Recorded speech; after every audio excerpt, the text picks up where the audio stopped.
Not entirely, and I haven't been for like a couple months, but like I've recognized that, and over the past 2 to 3 weeks, I've been like really taking steps to get where I want to be.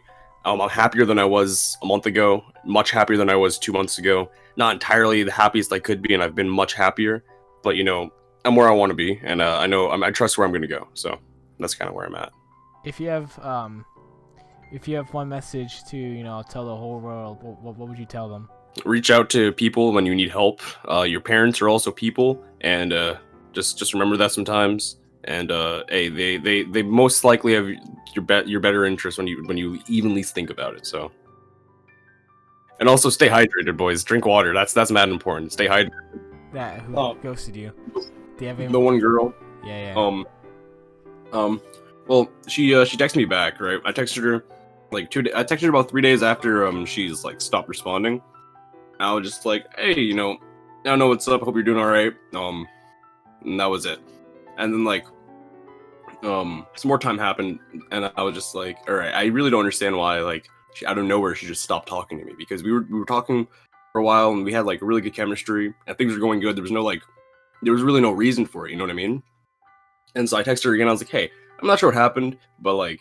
I'm not like you just talk to me. You just reach out. Like I don't know. I mean, if you're going through something or whatever, like that's cool. But I'm just not sure what happened. And I was like, I don't want to get upset or anything. I don't want to assume anything. But like, you kind of just went ghost on me. And that was the last thing I said. And then like a week and a half later, she responded, and she was like, oh I just haven't been. I'm not upset with you or anything. I just haven't been on social media really. And she was like, every time I got a text, I kind of just like stared at it and I couldn't respond, and I haven't been taking care of myself.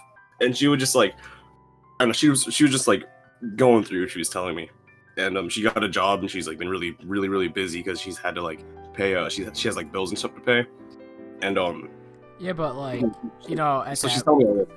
at that Yeah. point, you could have been like, no, I've been at like in this situation no. where like if people say, oh yeah, I'm too busy, I just don't have time to look at my phone. I'll use it for emergencies. Well, that is true to an extent, right? But like, Yeah, no. but And like, you're supposed to at least in the in the long run just send us a text once in a while, kind of like acknowledging that you read it and all that. It doesn't take that long. it's not that hard to communicate and just be like, hey, I'm busy, like I'm not ignoring you, I'm just kind of busy. And she showed me this entire thing. She's like, look, I get it, I'm not using like mental illness or my own struggle right now as like as a crutch, and I accept responsibility if I upset you, and I just hope I didn't hurt you. And I was like, like I get that, and I'm not entirely mad, but you definitely just made me feel like shit. Like you made me feel like shit for a week. And just because you do hurtful things to people, right, that doesn't mean you can't just like even if that person can rationalize through it and understand like, okay, things are just going on, maybe like it's not entirely my fault. It's not fair to do that to people. And I told her that. I was like, it's just not fair to do that to people. And when you like when you make someone feel really really good, and like you just you're having a really good thing going on, you don't like leave any room for interpretation on anything else, and you just disappear. I mean, that hurts. And like as you get older, it's easier to kind of accept that and not grow as reliant on people, because I think it's really easy to get attached to people like really really fast, especially now when you don't when we're not talking to people as it is, like we're very much enclosed and we're very disconnected. But no, no, it just kind of sucks when you do that to someone. And I was like, I'm not entirely mad because I get it, life happens, but like you can't just do a shitty thing and hurt somebody and just kind of get away with that. I'm like, I'm upset at you. I'm not gonna be mad at you forever, but like it just like come on, just you have to do better than that. You have to do better than that. And we went through that back and forth, and she's like, no, I get that. I'm really sorry that happened, and I'm really sorry I felt like I'm so sorry I did this, and like I should have reached out, should have explained, and I just hope you're doing okay.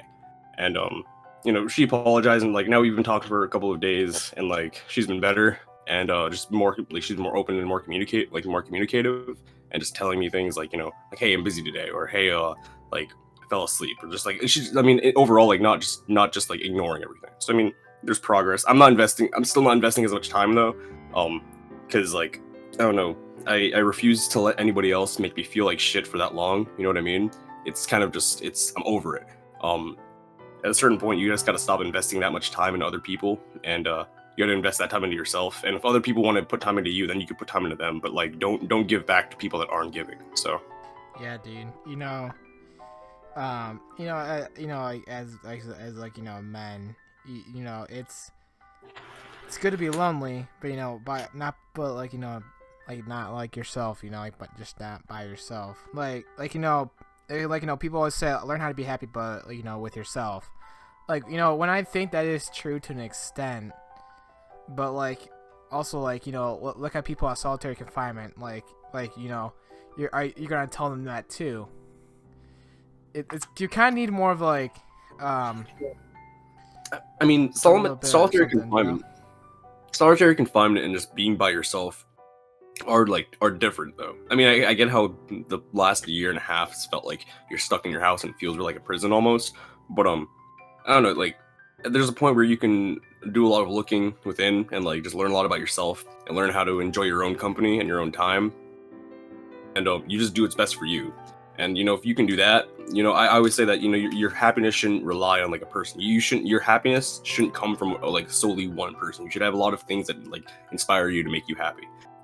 No one has just solely one thing that just makes them happy all the time. And if you have a person that's doing that, that's not healthy. That's codependency, and that's really toxic. And you know, you shouldn't just like your drive shouldn't come from being with one person. You know what I mean? That's not right. Happiness shouldn't come from like a person. It should be shared. You know, it should be two happy people being happy by the things. They're sharing happiness and they make each other happy that way. You know, if you lose that person, you don't want all the happiness in your life to be gone. So it's like investing. You know, you don't want to invest everything into just like one thing, because once that one crashes, then you're fucked. So Yeah, I mean, like you know, you kind of I need to like you know you need to quote the Patrice O'Neal. I think Patrice O'Neal, like you know, as like he said once, like his quote was, "Men like to be alone, but not by themselves." yeah. You know, it's kind of a struggling time in today's generation. No, dude, COVID, dude, I was like at that point to where I have like was kind of stuck without having people to really like reach out, you know. Mhm. You're kind of just like you know sitting there, and I'm trying to figure out how to put it this way. I felt like I was kind of sitting there and no one reached out, and like you know, dude, I'll see people like they'll be like chatting back and forth during just COVID times, and I'm like, dude, what am I doing? What am I doing wrong? But you know, I kind of got used to it, and like, dude, I did so much video gaming like during COVID times, like just with quarantine and all that, you know. Oh yeah, 100%. I don't know about you though. I mean, I'm pretty sure you can probably relate to something. I don't know how that worked with you. Oh yeah. No. During the pandemic, I started playing games a lot. Before the pandemic, I just started college, and so you know, it was about 6 months of like meeting people, going to class, making connections, going out a bunch, and like I was having a lot of fun. I was getting a lot of stuff done, felt really productive, and like I was meeting a lot of really cool people. And I don't know, it was pretty sick because before that, like back home, I was just always kind of just stuck in my room. I was always busy back home too, like with school and doing extracurriculars, but I was never really out just meeting cool people all the time, and it felt really awesome just like doing stuff. And then the pandemic hit, and I was just stuck in my room all the fucking time. And so I played a lot of games. I read a lot of like just random shit that I could read. I wouldn't say I read books just because like I never really bought a book to read. So I was just reading a bunch of that. I listened to a lot of music. I smoked a lot of weed like the first few months because there was nothing to do. And so like I would just do my online classes, getting high and like listening to music, watching anime, and it was cool, but like it wasn't. I don't know. Like it was just distractions. It felt temporary. Is that what you're saying? Yeah, it was just distractions. And like now, like here we are a year later, and like not much has changed, but it's still hard to like, it's still hard to get back out, and I'm trying to like get into new cycles and getting back into going out and like just meeting people. Not even just meeting people. I just want to be doing stuff more often. Like I don't even want to be going out all the time, but I just want to be working on stuff, and I want to feel more motivated to just like do things. So it's really hard to find that now. I I don't know, I kind of I hate inviting myself to places. You know, if I don't get an invite, like something I learned, like my parents taught me was like, you know, if don't ask for an invite. If they didn't invite you, then you just don't go. You don't ask to go, because like you know, if they wanted you there, and they cared enough, they would have invited you. You know what I mean? Like they would have said, hey, you should come to this, or they would have at least thought of that. I don't know. I just refuse to invite myself somewhere.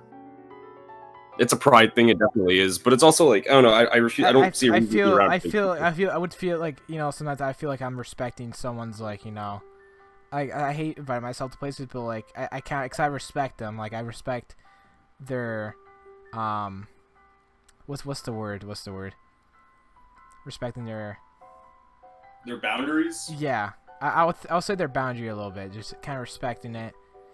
Um, I never, like, sometimes so, like, for example, I was at a graduation party like 2 years. I think it was like last year during COVID, and it was one of my friends that I knew. I knew them, but like I wasn't really friends with them. It was more of an acquaintance. No, I'll talk to you in there. I went to their graduation party, and like I felt like I wasn't really invited, but they, when I talked to the person, they say it was fine. Because there's some people who just show up and like don't really get an invite. Yeah. But it's like I hate like being in that situation where like I feel like I'm not supposed to be here. Yeah, it sucks feeling out of place. That's why I struggle with sometimes. I just feel like I'm not supposed to be here in these like situations where I'm like at somewhere. Yeah, it makes you feel like it makes you feel alone when you're in a room full of people, and that's just not a fun feeling. Yeah. It's a rough time, but I am slowly progressing. I'm getting to the light at the end of the tunnel. I'm progressing. I like to. Good. It's good to set goals for yourself, and remember the progress, and also understand that progress isn't entirely linear. There are good days and there are bad days, but the progress is still there. As long as you're learning, then you're growing, and then you're just doing your best at that point. So, because before I moved here, I was like doing really good. Like quarantine happened, and I was doing all right, and I started doing like kind of terrible. Like and I'd say around like February, like I started doing pretty awful. And I was like, damn, I haven't felt this bad in like a really long time. I thought I was doing way better. Like I thought I had finally like got over a lot of insecurities, and I started feeling like more like myself overall. And then February hit, and like all that was gone. I felt nothing like myself again. And I only recently got out of that like a month ago.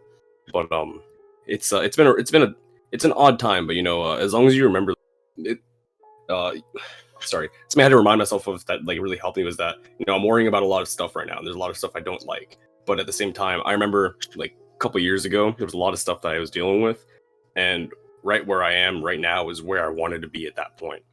And like the good times come with hard times. It's all about how you react, and I think that as long as you keep pushing through, you'll always be where you want to be.